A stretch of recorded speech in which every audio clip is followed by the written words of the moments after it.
morning students, you are welcome again in the online class of संस्कार विद्या। आज हम लोग क्लास 8 में फिजिक्स पढ़ने जा रहे हैं, जिसमें हम लोग का फर्स्ट चैप्टर है फोर्स एंड प्रेशर। यहाँ पर फोर्स एंड प्रेशर दो पार्ट है, फोर्स एंड प्रेशर।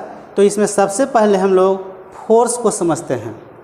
देखिए, सबसे पहले हम लोग का है फोर्स। क्या है फोर्स? हम लोग जानते हैं कि दुनिया में कोई भी ऑब्जेक्ट अगर मूव करता है तो उसके पीछे एक रीज़न होता है। या तो उस पर कोई ऑब्जेक्ट पर फोर्स लगाया गया है, या फिर उसको कोई रोक दिया है, तो रोकने के लिए भी उस ऑब्जेक्ट पर एक फोर्स लगाने की आवश्यकता होती है। यानी कि फोर्स फिजिक्स में एक बहुत ही इम्पॉर्टेंट टॉपिक है और यह फिजिक्स का एक मेन पार्ट है। ठीक है, सबसे पहले हम लोग ये समझते हैं कि फोर्स क्या है। तो जब हम लोग किसी ऑब्जेक्ट को धक्का देते हैं या फिर खींचते हैं तो उसे हम लोग पुल और पुश कहते हैं। यानी हम कह सकते हैं कि पुल और push of any object is called force. यानी फोर्स अप्लाई करने के लिए किसी ऑब्जेक्ट को हम लोग धक्का देते हैं या फिर खींचते हैं। तो जब कोई ऑब्जेक्ट को हम लोग धक्का देते हैं तो हम लोग क्या देखते हैं कि वह ऑब्जेक्ट एक स्थान से दूसरे स्थान पर चला जाता है। या फिर कोई ऑब्जेक्ट अगर मूव कर रहा है तो हम लोग फोर्स लगाकर उसको क्या करते हैं कि स्टॉप कर देते हैं। तो यानी कि फोर्स जो है यह ऑब्जेक्ट के मोशन पर प्रभाव डालता है। अब हम लोग फोर्स को सिंपली डिफाइन करेंगे कैसे कि पुल और push of any object is called force. अब फोर्स का एक प्रॉपर्टी है कि force is due to an interaction. इसका मतलब हुआ कि फोर्स एक परस्पर प्रतिक्रिया है। यानी फोर्स हमेशा पेयर में होता है, कभी भी फोर्स सिंगल नहीं हो सकता है।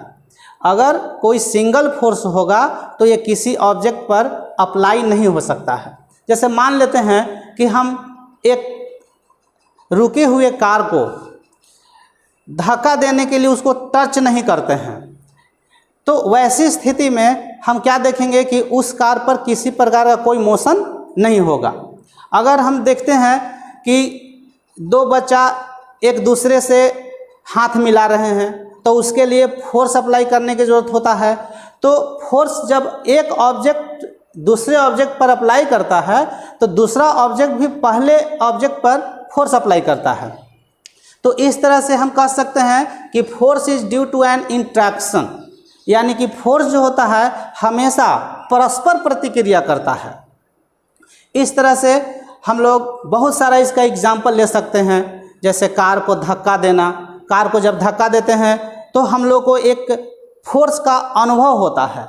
यानी कि जो हम लोग फोर्स लगाते हैं उसके अपोजिट डायरेक्शन में कार द्वारा भी एक फोर्स लगाया जाता है। तो यहाँ पर हम क्या देख रहे हैं कि हम लोग एक फोर्स लगाएं और एक कार द्वारा अपोजिट डायरेक्शन में फोर्स लगाया गया, तो ये दोनों फोर्स एक दूसरे पर परस्पर प्रतिक्रिया करता है। उसी को हम लोग कहते हैं force is due to an interaction. यानी कि फोर्स एक दूसरे पर परस्पर प्रतिक्रिया करता है। इस तरह से हम लोग आगे बढ़ते हुए हम लोग देखते हैं कि force has magnitude as well as direction.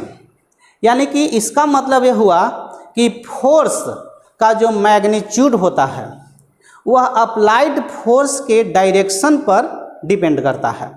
अब मान लेते हैं कि यह एक ऑब्जेक्ट है,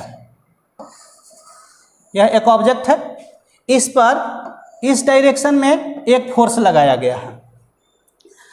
अब मान लेते हैं कि ये 5 न्यूटन का फोर्स लगाया गया है और एक दूसरा ऑब्जेक्ट है जो इसी पर इस अपोजिट डायरेक्शन में 4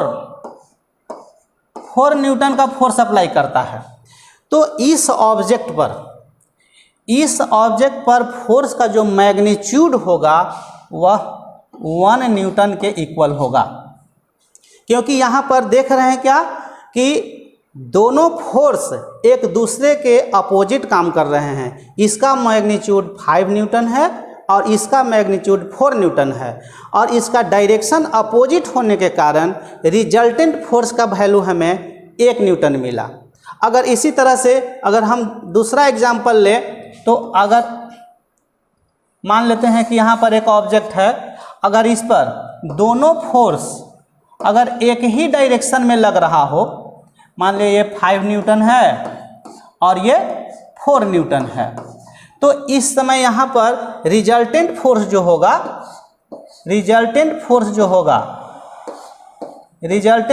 होगा यह 9 न्यूटन के इक्वल होगा।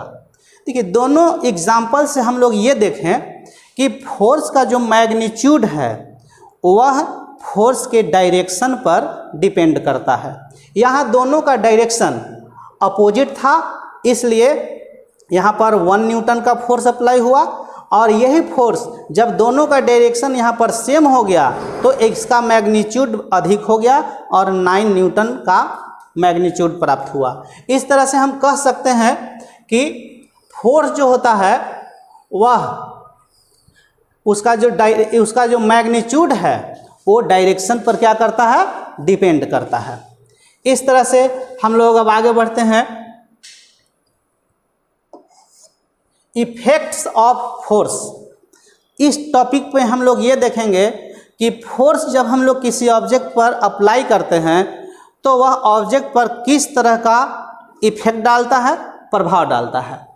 तो इसका हम लोग ये मेन पॉइंट है जो हम लोग देख रहे हैं कि जब किसी ऑब्जेक्ट पर फोर्स लगाते हैं तो वह ऑब्जेक्ट पे इस तरह का इफेक्ट डाल सकता है। जैसे a force can move a stationary object, अगर कोई ऑब्जेक्ट रेस्ट की पोजीशन में हो तो उसको हम लोग फोर्स लगाकर और उसको मोशन दे सकते हैं। तो यानी कि हम कह सकते हैं कि फोर्स को अप्लाई कर किसी ऑब्जेक्ट को हम मोशन में ला सकते हैं, यानी कि स्टॉप ऑब्जेक्ट को फोर्स लगाकर हम लोग मूव करवा सकते हैं। उसी तरह से दूसरा है कि ए force can stop the moving object, यानी इसका मतलब हुआ कि जब अगर कोई ऑब्जेक्ट पहले से ही मोशन में हो तो हम उसके अपोजिट डायरेक्शन में एक फोर्स अप्लाई करके उस ऑब्जेक्ट को हम लोग रोक सकते हैं, स्टॉप कर सकते हैं। इसका मतलब हुआ कि फोर्स किसी ऑब्जेक्ट को स्टॉप कर सकता है, रोक सकता है।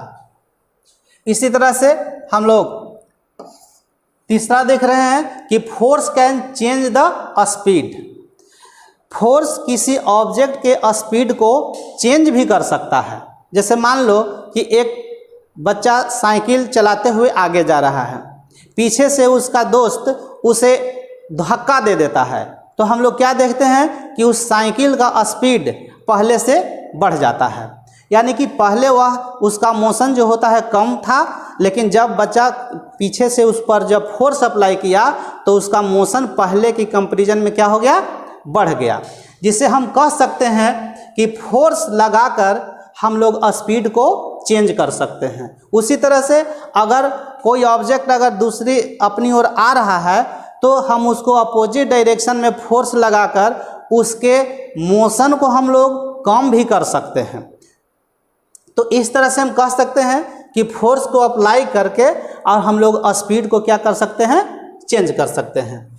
इसी तरह से इसका अगला पॉइंट है कि force can change the shape, यानी कि फोर्स को अप्लाई करके किसी ऑब्जेक्ट के शेप और साइज को हम लोग चेंज कर सकते हैं।